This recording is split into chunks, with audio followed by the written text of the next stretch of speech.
Hello, my name is Jan Benham, and today I'm going to talk about spotty congested skin, or the technical term would be acne vulgaris. Now, most of us at one stage in our life have suffered with spotty skins, whether it just be the odd pimple that happens once a month around your period time, to full-blown on cystic acne, where you can be left with acne scars. So it can vary to a wide degree, and even you can get adult acne too. So we're going to look at treatment that you can do yourself to help at home and the mistakes to avoid. So first of all, when I was in my teens, I did suffer from teenage acne. Not very bad, but it was bad enough. So I would go and get toners. And unfortunately at that time, of course, I would look for toners that were meant for oily skin to dry out the sebum. So I would buy these toners and start applying. Now these toners back in the 70s, even into the 80s, some of them contain acetone, which is basically nail varnish cleaning product. So they're pretty aggressive. And yes, they take off your oil off your skin. But then the skin starts to fight back, and then it produces more oil, and you keep wiping it up, and then you get exfoliants, and you keep cleaning and cleaning and cleaning, and then of course your skin just gets aggravated, inflamed, and you even get, I know I was getting myself dry skin as well, water dry skin. So then my skin was starting to flake and peel. And over the years, since I've been treating people, because I've been doing holistic skincare for over 40 years actually now, I've seen this problem happen time and again. So ditch those toners, ditch those exfoliants. We have to calm the skin down. Now, I know that most of acne is hormonal based, so that unless you actually go to a doctor and see if you can change your hormones around in some way, I wouldn't try to mess around too much with that, but obviously we can't do much about that. But you might want to take a look anyway at your diet to see if you are not, if you're eating processed foods. Eating dairy actually seems to cause a lot of problems. So I would certainly try for a little while to cut out all dairy. And obviously any processed foods, any omega-6 oils, such as your sunflower oil, your safflower oils, all those vegetable oils, with the exception of olive oil. You can certainly eat fat, there's nothing wrong with that, but it does make the problem worse. So you can certainly do your part that way, drinking of course lots of water, and ditching things like Coca-Cola, processed foods, salt and pepper crisps and chips and things like that. That will all help, and of course eating a balanced diet and eating a lot of fruit and vegetables. That's number one. For the external use, what we need to do is calm the skin down. So even if you just have the odd pimple or not, it's good to have a very simple routine. Now I did cover some of this in the sensitive skin, because pretty well it's a very similar routine. But generally speaking, if you wear makeup, obviously you need to clean that off at night. And I would suggest a very gentle cleanser. Now, what does help in essential oils? Now, essential oils I use them extensively. And one very good essential oil that I would suggest for use would be geranium. Because geranium helps both dry and oily skin. It helps to balance the skin. Palmarosa is another one that is good for oily and dry skin.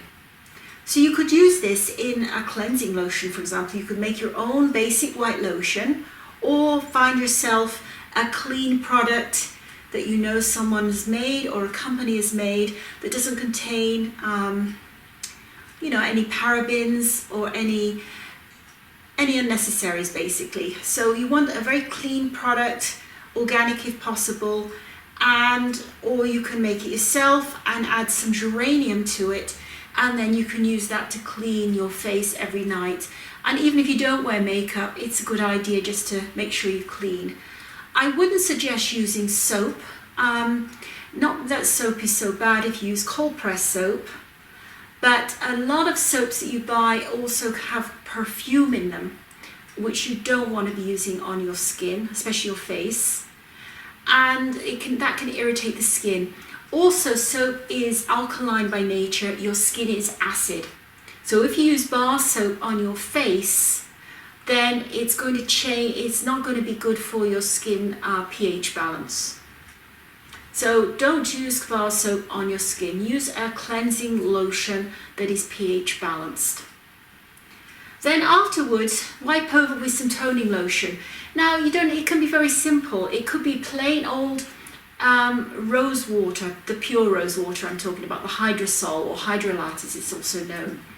You could use plain old rose water, and if you can, again, add to a bottle this size, just add about 4 drops of geranium essential oil to it, and you just give it a shake, and then you can put it into a damp cotton wool and just wipe over your face. Now I make a more complicated toning lotion that adds a little bit of witch hazel, which does have a natural form of alcohol in, so it's not going to be drying, but it's going to be toning to the skin. So I, used about 10% witch hazel, about 50% rose water, or even cucumber water is really lovely for oily skin. And then you can fill the rest up with some distilled water. You don't have to, it doesn't have to be 100% floral waters. And then you just give it a shake, add a few drops of essential oil. You could even add a couple of drops of lavender if you wish as well. I'm talking about 2 drops, I'm not talking about 10 drops. And use that on a daily basis. I wouldn't honestly put anything on at night unless it's to soothe something down. So I wouldn't suggest putting on a cream or a lotion onto your skin if you've got an oily acne skin. But you could put something on to calm things down. For example, jojoba. Jojoba oil is actually a liquid wax. It's not an oil, although it feels oily. But what is beautiful about jojoba, especially for oily skins, is it absorbs sebum. And it doesn't cause oil to be clogged in your skin.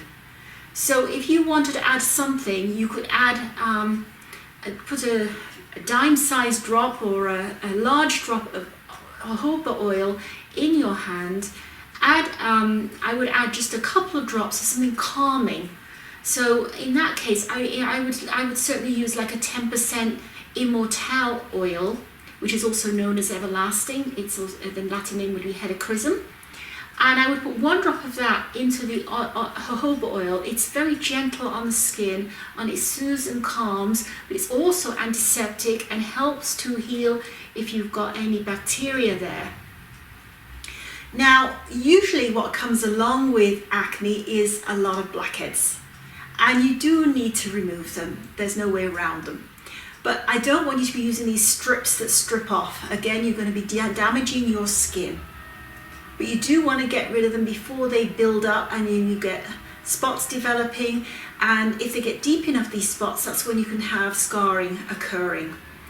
So they need to be removed, and the best way to remove them is by making sure your fingernails are wrapped really, really well, if you want to do it yourself, and with some tissue, and then just scoop it up gently, scoop, and just scoop it out. If it doesn't want to come, leave it, and leave it for another day. Now another thing you can help to loosen this all up is to make a fruit acid lotion. The recipe is in both of my books, The Creamy Craft of Cosmetic Making and The Baby Boomers Beauty Bible. And how you actually make it, you get a plain, unscented lotion or cream. I prefer a lotion here. And you get 15 ml, which is 1 tablespoon. And you put 6 drops of lemon essential oil in, 6 drops of grapefruit, and 6 drops of lime essential oil. They're all organic that you want to get. You mix it into the lotion, and then every evening you could use this as your night treatment. Apply just a little bit on the very bad areas, not close to your eyes, on your nose, on your chin, on your forehead, even if you've got problems with white spots as well, which are basically trap sebum. Apply it on there, let it settle in. It might tingle a little bit, but that's okay, it won't hurt your skin. So don't worry about that. And leave it on overnight. And eventually those blackheads will get easier to, they won't develop so much. Also, your skin won't be, as you're calming your skin down, you won't be producing as much oil. So it gets less and less. So your skin has to balance first. Now in the morning, just tone. Just tone your face.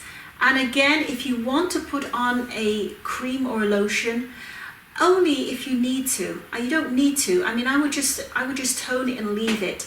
Only put something on if you really need, if you need something on dry areas, like on your neck or your cheeks and so on dry. If you've got a T-zone, which means you've got oily skin in the middle, and then you have dry patches on the side. So just place a cream on your side patches. But do not use anything that has perfume in it or parabens. So make sure your product is a clean product. Another trick I found helps is using seaweed extract and gel, which I have a video on that on the channel. And what it seems to do, and this was totally by surprise, I used it more for helping to firm the skin, but I noticed that when I was using it on a daily basis, I didn't have any blackheads forming whatsoever. And apparently it does help to reduce the formation of the trapped sebum in the skin. So that's another possibility that you might want to look into. So very simply, just do that for now, and then that might be all you need to do. And then of course, if you need to go to an expert, you can go to an expert. Of course, everybody's skin is different and reacts differently. Just do those few things and then you should see some improvement. Now for those who have got a lot of spots, obviously you want to cover them. The worst thing you can do is put a heavy makeup on top. That is going to make the problem worse over a longer period of time. You know, because the heavy makeup usually is with silicone, the skin doesn't get a chance to breathe. And so what I would suggest using a mineral powder foundation, not a liquid.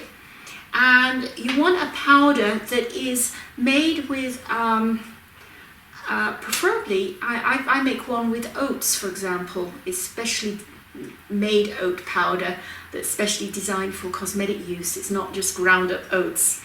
And oats are very calming to the skin, but also with the pigment, it will help to cover.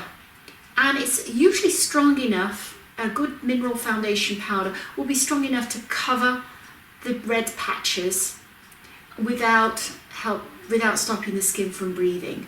So I mean, for example, if I've got a problem, I use a small brush. I don't use a big kabuki brush, and I don't cover my whole face with mineral powder. What I just do is I take a little bit, and say I've got a spot on my hand here, I just press on the spot, circle it in, and just brush around the sides. And then you can always repeat over and over again until you've got a nice coverage. If you don't have a brush, you can use your fingers. There's enough natural oil in your fingers that you can smooth it on. And be again careful, not all mineral powders are the same. Some contain other ingredients as well.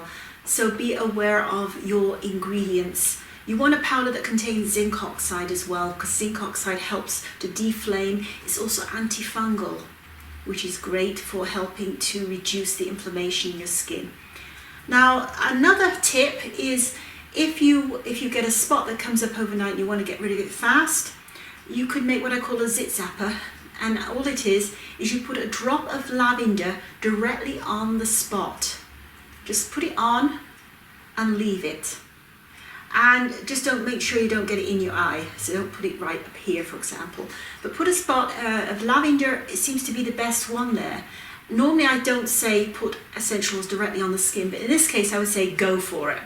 So a drop of lavender directly on a spot, and it will at least act as an antibacterial agent to destroy the bacteria and help the spot to dissipate as well.